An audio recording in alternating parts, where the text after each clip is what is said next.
Hey, what's going on, YouTube? I wanted to give a quick update on a panel discussion that I'm going to do on Wednesday, the 20th. If any of you end up in Idaho anytime soon, hit me up. But I highly doubt that's going to happen. But I got asked to do this panel discussion for a Trans Day of Remembrance discussion going on. It's going to be super exciting. This is the second panel that I've done. I did one last year when I was pre-T, and then 3 months later I started T. So that was pretty cool. It was a little nerve-wracking, one, because it was my first time, and two, I only knew one person. So it's a little bit easier this time, because I at least know the girl that's putting it on that asked me to do it. She's one of my friends. And there is a trans woman that's in the community that I talked to, that I started going to, like, her group stuff at a local anti-bullying location that they did start up.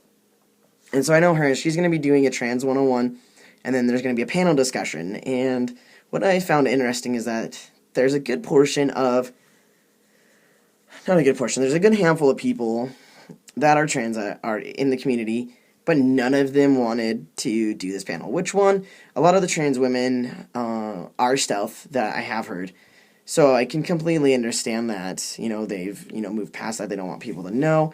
Completely fine.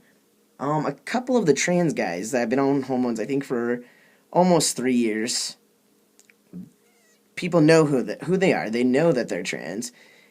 And they hold a local, I guess, meeting thing in a coffee shop with a bunch of trans-identifying people. A lot of them are trans guys. I did go at one point in time, and then they kind of turned me off by some of the things that they did. But that's neither here nor there. And I found that it was interesting that just to see the differences in how people identify, and even though people know that you're trans, they still don't want people to know. Or I guess more like probably strangers, I'm pretty sure, just because within the local gay community, everyone knows that these guys are trans. So I think that it's a great honor to be a part of something. This is, I do believe, the first time that it is happening, so it's a great pleasure to do this. And I'm pretty excited because I've only been on hormones for almost 9 months. And for this to be the second time that I've been able to speak about trans topics on campus really is exciting to me. So it's good to educate people. I enjoy having a good conversation about it, as long as it's a good conversation. When it starts to get too crazy or insults start to flying is when it's time to end it. But I haven't had that happen, but I'm fully prepared for something like that to happen. So it's going to be interesting getting asked some questions from people that I have no idea what they will ask.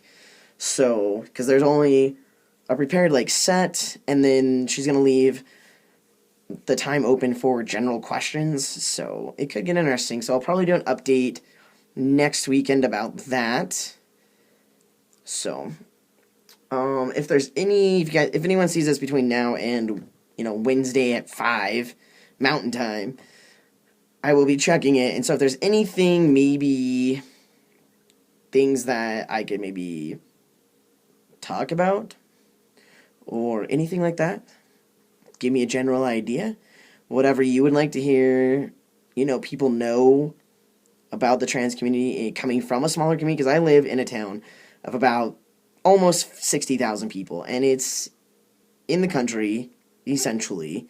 So if, you guys live in that type of an area, or you came from that type of an area, if there's anything that you would like kind of the smaller communities or the rural communities to know about, definitely let me know, and I can try and fit it in. All right? Talk to you guys later.